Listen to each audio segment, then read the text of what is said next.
VIT University Chennai is organizing an international conclave on disruptive trends and technologies on 31st August 2017. And as a part of this, we have a privilege to interview Dr. Raghavan, ex-director of CBI, today. Thanks a lot, sir. Thank you very much. For investing your time to interact with privilege, VIT University Chennai campus. Thank you. And people are talking about cyber security meltdown and use of artificial intelligence, machine learning. Yeah. You want to assess this. Yeah. So, what your comment on that? Yeah, it's an open secret, universally accepted, that cyber security is in great peril.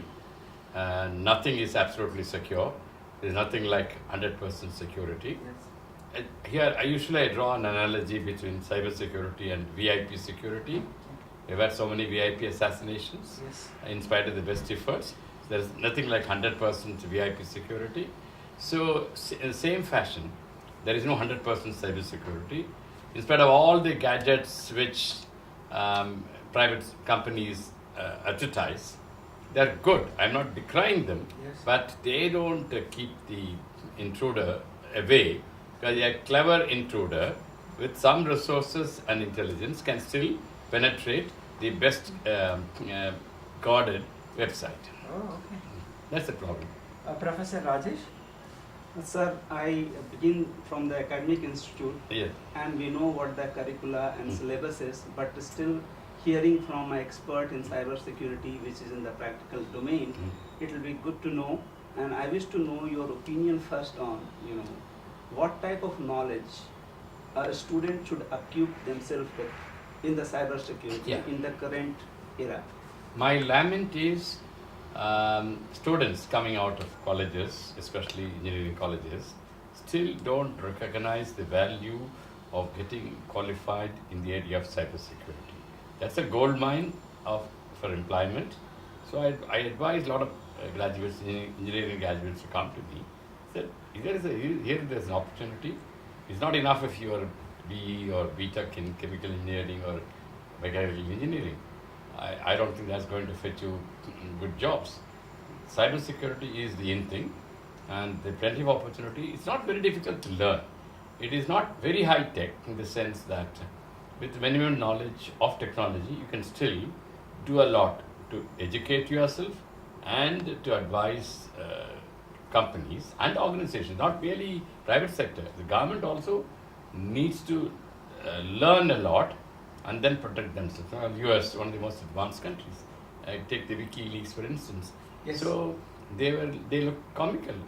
This Assange and company, they were able to get in and then plunder information which embarrassed all of them very much. So my advice first to students is that you may have a very good degree, but then you supplement it, buttress it with a good knowledge of cybersecurity. And happy many institutions have woken up to this and are advising students to get a qualification. So that's one part of it. And then mere theory, mere learning is not mere. There is a lot of literature. Yes. If you go into the net, you've got so much of literature, but we must know how to apply it. I mean, there's a lot of complacence. That once you have this intrusion detection system, or you have a firewall, or you have got fairly good background verification of employees, you are safe. No, complacence spells doom, and no amount of complacence will be pardonable. So you assume that there is an attack, there is a potential intruder lurking around your website, and he will attack. So that first, if you shed complacence, you will begin to apply theory to practice. So there is a lot to practice in the area of cybersecurity. Keep on learning, keep on applying it. Only then, I am sure the faculty like you will be able to fuse theory into practice. Right. What my intention was that, is there some domain in cybersecurity that you would like to tell, okay, this domain is what would add more value to the knowledge? The difficulty is there are so many experts. There's so many experts. If you go into the net, you'll find theirs is a distilled wisdom, and there are many in India, many more in US and elsewhere. I don't want to be unfair to a few and favor a few others, but if you go into the net, you will find a lot of people. Once you have a look at what they are saying, then you will know who is a genuine, who is a person who has knowledge, depth in knowledge, who will be able to deliver you the goods. So I don't want to point out one or two as such. There are 3 levels of the cyber security. One is for the individual, then for the corporate, Yes. and then there is for the nation. Mm. And all of these levels, they are very much different, and they have to work continuously. Absolutely. And they need knowledge, they need the laws to go behind that. And would you like to add something for the individual, for the corporate, for the nation, in terms of the knowledge and the laws? I will focus attention on the organization, which has a large wealth of resources in terms of a lot of volume of data to protect. Organizations, big organizations. So they have to protect themselves. They can in turn disseminate knowledge to individuals. This is my view. So private citizen, the organization, the netizen who wants information how to protect himself. All the 3 are equally important, but it is the organization, both government and private sector, they have the resources, knowledge to disseminate information that will help to protect valuable data. For instance, we have large number of banks who are wealthy, ideas, but we are not doing very much to.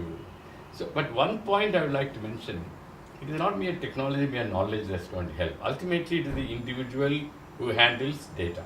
Yes. See, we are not very much bothered about exposing your data to a wide spectrum of individuals. We trust everybody.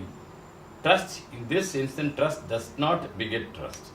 Unlike the old adage, here, if you trust somebody, then there is a level of disaster looming before you. So it is not enough. And again, the kind of people whom we choose in employment, we have what is known as BGC, background checks. But background checks in India are not proof enough. But even abroad, for example, there in the WikiLeaks, they allowed a subcontractor to handle information.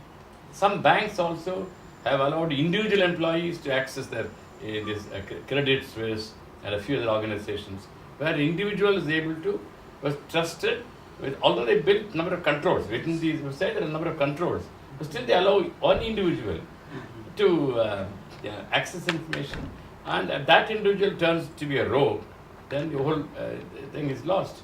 So that is why, some places we have a locker, unless there are 2 persons who can wear keys, banks, restaurants and all that, or some hotels, you always place some of your passport and all that, but you have 1 key, they have 1 key. Unless the 2 together try, the box will not open. So there need to be control, but nothing is foolproof. Nothing is foolproof. Like I said, VIP assassinations. Yes. There's that 0.1 which is vulnerable. That 0.1 is exploited by a potential offender. So let us not aim at the moon. Let us do everything possible within our reach, and then concentrate on that. So first, you should not have complacence, and then you should be able to build controls, and you should never bank on one person. Access to any sensitive information should be dual and not one person. And finally, whatever you say, internet has worked wonders. Ultimately, why should you put all information which is likely to be transmitted through the net? For instance, on the eve of a budget, for instance, you should not put pass information from one person to another. If you want to protect information on a budget, for instance, not merely government, within an organization, financial information should not be transmitted through the net. It should be stored in a standalone computer, which should be protected physically all the time. So just because somebody wants to know, the CEO cannot come to you, the CFO cannot come to you, you send it to CFO, CEO. That is opening yourself to great danger. So wherever possible, such sensitive information, the most sensitive information is financial information for a company. Its shares fluctuating. So you put that on a standalone computer.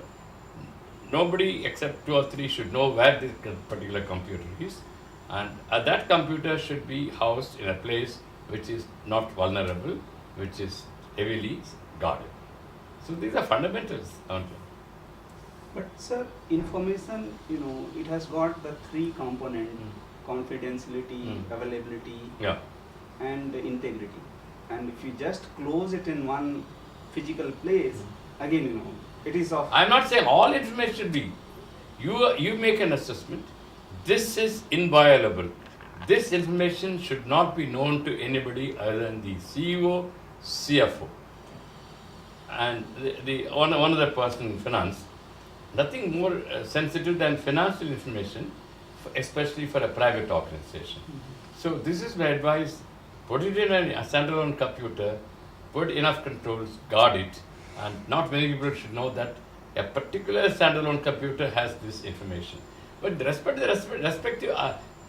of the information, there is no alternative to saying it. As far as possible, avoid the net. I mean, you may think it's a kind of a strange statement, but once you put some information on the net, it is vulnerable, it is open to laymen.